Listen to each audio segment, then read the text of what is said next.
and welcome to Final Fights. I am Mark Hoffmeyer, and joining me is a man who learned how to scorpion kick after watching this film. It's Tom Trezemer. I love this fight. I mean, I absolutely love this fight, and I love all of the scorpion kicks that Jet Li throws in this brawl. It's just beautiful how many of these he lands on these guys, because they've never seen anything like this in their life, have they? This fight from Lethal Weapon 4 is so brutal. Oh man! I mean, it is so gnarly. I cannot state this enough. We watched this a couple times the other night with my wife, and she literally covered her eyes because she could not watch this. It was so violent. But yet this is the same woman who loves Game of Thrones and guys getting their heads crushed in bare hands. I mean, I think that's a testament to how good this fight is. I'm going to take you back to 1998. I was 16 years old.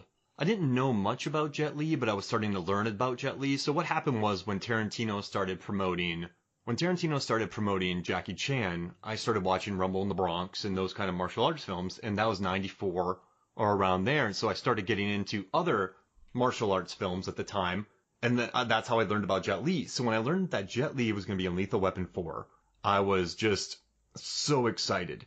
And this is nuts. I sent you that link. This movie only had a month to edit and be released in theaters. They had to rush this thing so fast because Warner Brothers was worried about losing a ton of money, so they wanted a sure thing. So this movie, I mean, this is a movie that could only be made, like, you know, Shane Black was on it. Not Shane Black, I'm sorry, Richard Donner, Mel Gibson, Danny Glover. How fast they had to move fast on this. I know I completely changed gears, but I think it's a miracle that this movie came out so quick and was edited so fast and was released. Oh, yeah. I mean, it was still like a 6th or 7th month shoot. But it still had, what you said, just a few weeks turnaround to get edited and put out there. It's nuts. It's absolutely amazing, not what they just did through this entire movie, but especially during the final fight scene.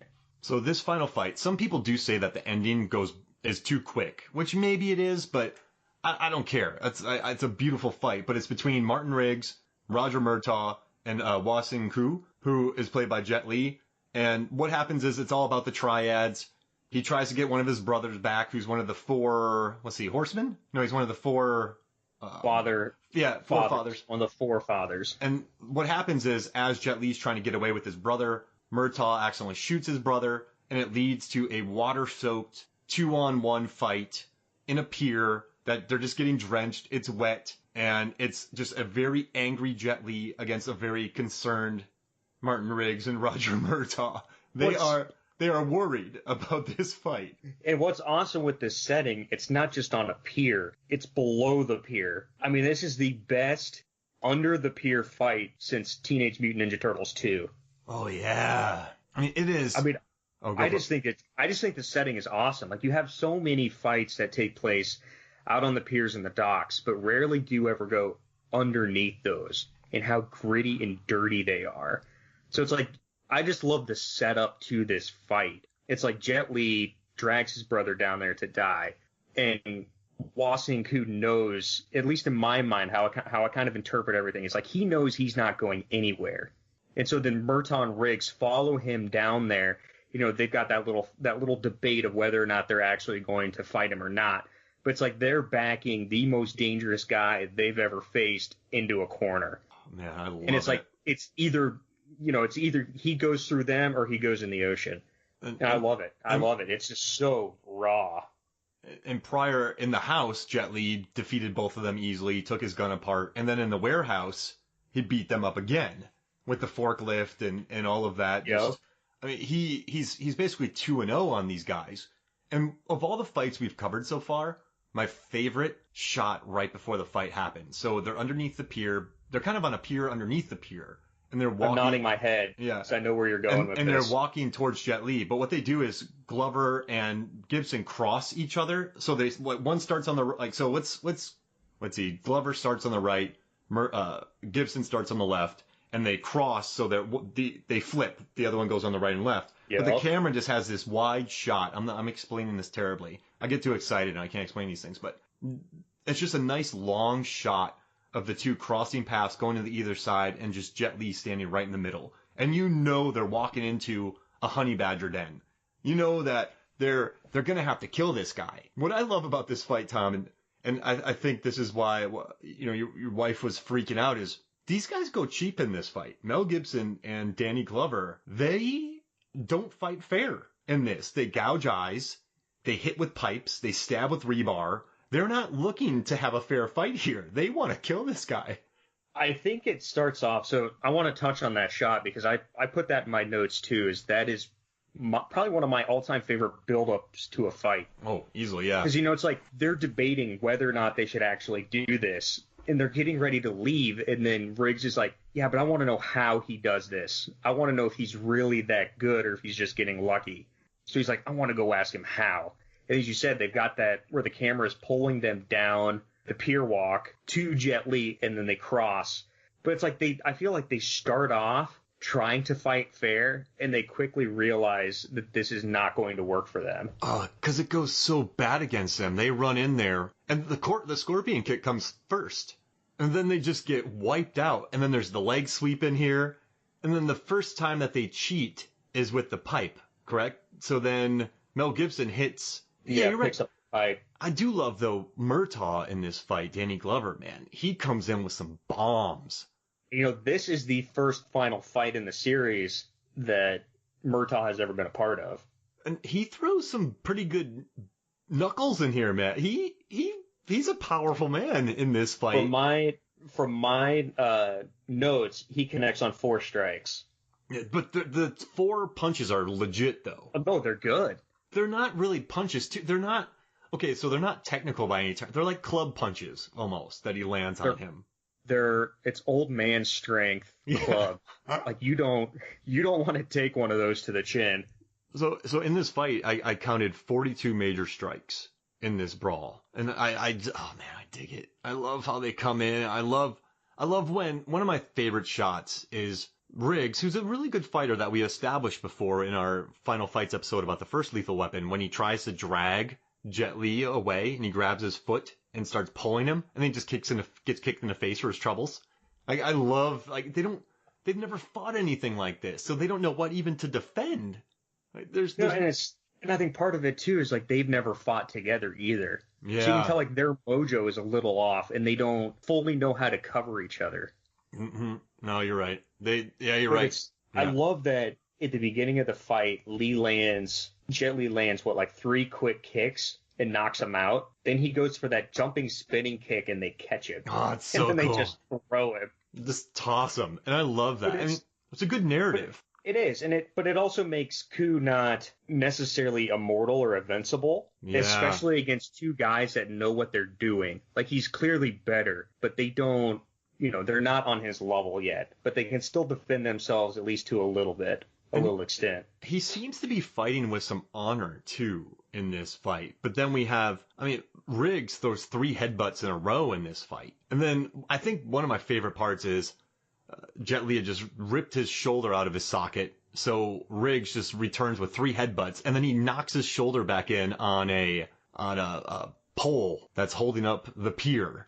And it's just, dude, the gooey. Did you pay attention to the sounds in this? There are squishes in this. There's punches when he's gouging his eyes. You hear like people. The sound effects are squishy in this. So I wrote a note here on my little spreadsheet thing about the sound effects. Verbatim, I said everything is top notch, from the punches to the kicks to the bodies hitting the wooden floor. The thunder cracks. The creaking of the pier, the rainwater. Like, the soundscape is so believable for this fight that it's another element to it. Mm-hmm. So it's almost like another character that is there, that they're stuck inside of. But it's like a lot of these 80s through 90s movies, you would always get those generic punches. Like, this is one of those first movies that I remember where you had varied sound effects for the punches. Like, they all didn't sound exactly the same. Exactly. But these were full and deep, and they were just wet. You could feel them. They are just the wettest punches. And I do love the 5 chest punches that Jet Li lands on Riggs before the 3 headbutts. Yeah. Those are so, and you're right, they do sound different. It's weird. Like, they really did a good job. The Foley artists, I guess, get a lot of credit for making this sound excellent. I dig it. Oh, it makes me so happy. And then I've heard some complaints, Tom. I want to see what you think about this. People have complained that this fight ends too abruptly. But given their age and the violence already inflicted, they're not just going to take their fists and pummel his skull into oblivion. They're not going to use Riggs can't use jujitsu like he did against Joshua on this guy. They had to kill him. They really did, right? I mean, so it had to end quick. It had to end with a weapon. But it seems like people wanted to go longer. What are your thoughts about that? Well, I don't. First of all, the length. I timed this at 3 minutes and 40 seconds, 43 seconds. So it's about the same length of Lethal Weapon 1. Mm-hmm. Which I love. That's a perfect length for a and fight. so I'm not sure how. I don't know how you could drag it out. Maybe it's just because it was 2-on-3. Yeah. But also, like, there's no cutaways. Like, from the first movie, there were cutaways of Murtaugh holding back the police. Here, there are no cutaways of other characters. You're in that fight for the entire time. You are. And so for the abruptness, I guess I don't agree with it. I don't know how else, in terms of the story, how else it could have ended. I mean, they're not going to beat Jet Li straight up mano a mano. So it's like, I feel like, they were either going to have to stab him to death or crush him under one of those big concrete piers, or as Riggs happened upon a AK-47 at the bottom of the ocean. That's still working?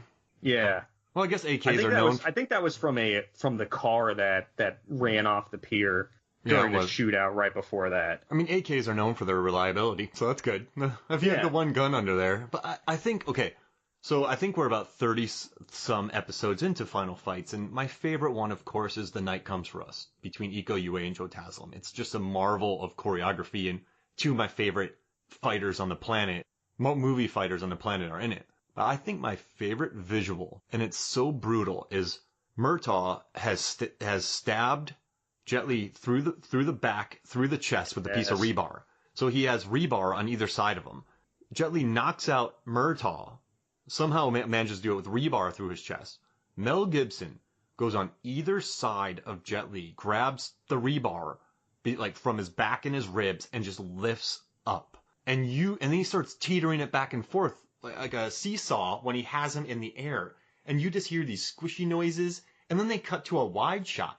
Not a totally wide shot, but they cut to a wide shot where he's just holding Jet Li in the air with a piece of rebar that's through his stomach. It's shooting down the entire length of the pier, and the two guys are like silhouetted to the lightning strikes. Oh man, it's an art. I mean, it's an artful fight, and I got to give props to Mick Rogers, who was the stunt coordinator and kind of the choreographer on it. I don't know if you know this, but Mick Rogers was Mel Gibson's stunt double from 84 to 97. So this was his first big step up into stunt coordinating and fight choreography. So this guy, he went on to work with him in Hacksaw Ridge, Braveheart. He did Bloodfather, fighting, but he did Apocalypto with him, Payback. So he's basically done all these films. But he went on to work on, Mr. and Mrs. Smith. He did Maverick, Lethal Weapon. He did all the Lethal Weapons. But it's pretty cool. Like, the guy knows what he's doing. And I think it's pretty neat that this was his big step up in the stunt coordinating after being Mel Gibson's personal stunt double from 84 to 97. But I think maybe he knows how Mel Gibson moves and he knew his body type. So then he was able to build a really cool fight scene. I mean, I'm sure Jet Li had some say. Absolutely had some say. But it's a really well choreographed battle. And Mick Rogers gets some props for that. And I think tonally it is so dark because the rest of the movie, I mean, it has very violent moments in it. But it's like as the Lethal Weapon series progresses 1 through 4, more and more comedy is put into it. Like the first movie I feel is very dark. Oh yeah. The second movie has very dark themes, but it's also funny. And then it just kind of, the comedy and the goofiness gets ratcheted up. But here, it's like they completely just get rid of the comedic moments, everything to do with, any sort of cheap one-liner or little gag, and they just go to straight brutality. That's really interesting because you brought up Game of Thrones. When you watch Game of Thrones, you